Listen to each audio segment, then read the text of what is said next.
Assalamualaikum warahmatullahi wabarakatuh. Kenalkan, nama saya Angga Marta. Ini mahasiswa Teknik Kelautan Untan. Baiklah, di sini saya akan meresum salah satu materi yang diberikan terkait mata kuliah mekanika gelombang. Nah, baiklah, langsung saja dari hasil video yang saya tonton dan saya dapatkan ringkasan dari apa yang dijabarkan dari dosen tersebut atau pengajar tersebut ialah beliau pada materi itu menjelaskan ada dua perbedaan teori gelombang, yang dimana teori pertama itu teori gelombang airi dan teori keduanya adalah teori gelombang Stokes, yang dimana antara teori pertama dan teori kedua itu memiliki kelebihan dan kekurangannya masing-masing, yang dimana hasil penjelasan yang saya dapatkan tadi, dimana teori gelombang Stokes itu sebenarnya lebih valid ketimbang teori gelombang airi. Namun tidak masalah ketika apabila hitungan itu tidak dalam hal yang masih bisa dianggap koefisiennya cukup kecil begitu. Nah, kenapa mempelajari dan membandingkan dan menggunakan teori yang disebut tadi? Karena untuk suatu struktur bangunan laut itu kita harus menghitung banyak hal, dimana di situ ada arus, ada angin, dimana di situ ada gempa, ada mitigasi bencana, di situ juga ada pasang dan surut, di situ juga ada alur, di situ juga ada keadaan dan lingkungan laut, pencemaran dan segala macam. Banyak hal yang harus kita pertimbangkan sebelum membuat atau merancang sebuah bangunan di laut maupun di pantai. Dinamika struktur, berbagai jenis struktur lepas pantai, struktur lingkungan, karakteristik dinamis, kekuatan gelombang, kekuatan angin, beban, gempa, bebas, dan beban lingkungan yang saya sebut tadi. Gaya gelombang, dari materi itu juga kita mendapatkan teori gaya gelombang pada struktur selepas pantai merupakan salah satu beban di mana solusi dalam mengatasi hal tersebut, yaitu pertama mengidentifikasi keadaan laut, yang kedua memperkirakan kinematika.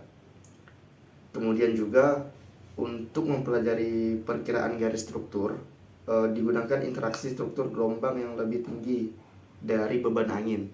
Nah, pengaruh medan gelombang pada struktur melalui difraksi dan refleksi akan memantulkan partikel gelombang. Terdapat juga gaya tambahan yang bekerja pada struktur lepas pantai, yaitu beban gempa yang biasanya dirancang untuk dua tingkat gempa, tingkat kekuatan dan tingkat keuletan. Pada struktur juga pada struktur anjungan lepas pantai sifatnya ramping, sehingga tidak dikatakan bahwa struktur itu memiliki sistem hidrodinamis transparan.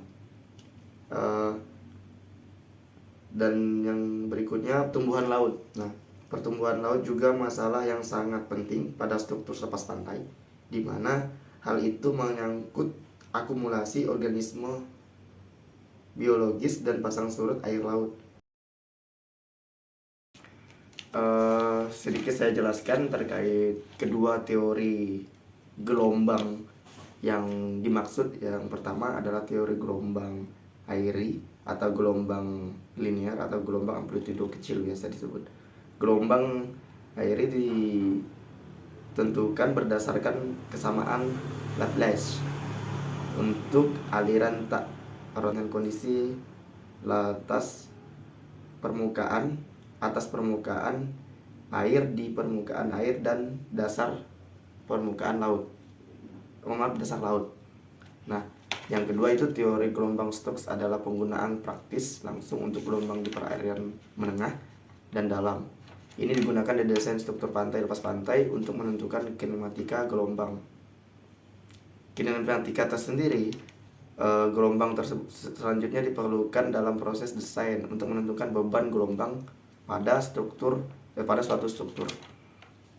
Dan pada poin resume yang saya dapatkan di sini, bagaimana ketika kita ingin merancang, membangun atau mengkonsep suatu bangunan struktur pantai, bangunan pantai, banyak hal yang dimana harus kita perhatikan kembali, dan kemungkinan dan rumus atau kedua teori ini sangat membantu dalam proses perhitungan, apalagi pada mahasiswa teknik khususnya yang saya dapat di sini. Teori ini sangat menggambarkan bagaimana cara perhitungannya sangat komprehensif, terstruktur. Tidak bisa ketika kita ingin menghitung suatu perhitungan data laut misalnya, ketika ada satu data yang kurang, itu sangat menjadi hal yang perlu kita antisipasi, sebab kita tidak bisa memastikan kemungkinan, kita juga tidak bisa memperkirakan bangunan yang akan kita bangun tersebut dapat bertahan atau tidaknya dengan cuaca atau keadaan lingkungan sekitaran tersebut. Sekian dan terima kasih. Kurang lebih saya mohon maaf. Akhir kata, wabillahi taufiq wal hidayah. Assalamualaikum warahmatullahi wabarakatuh.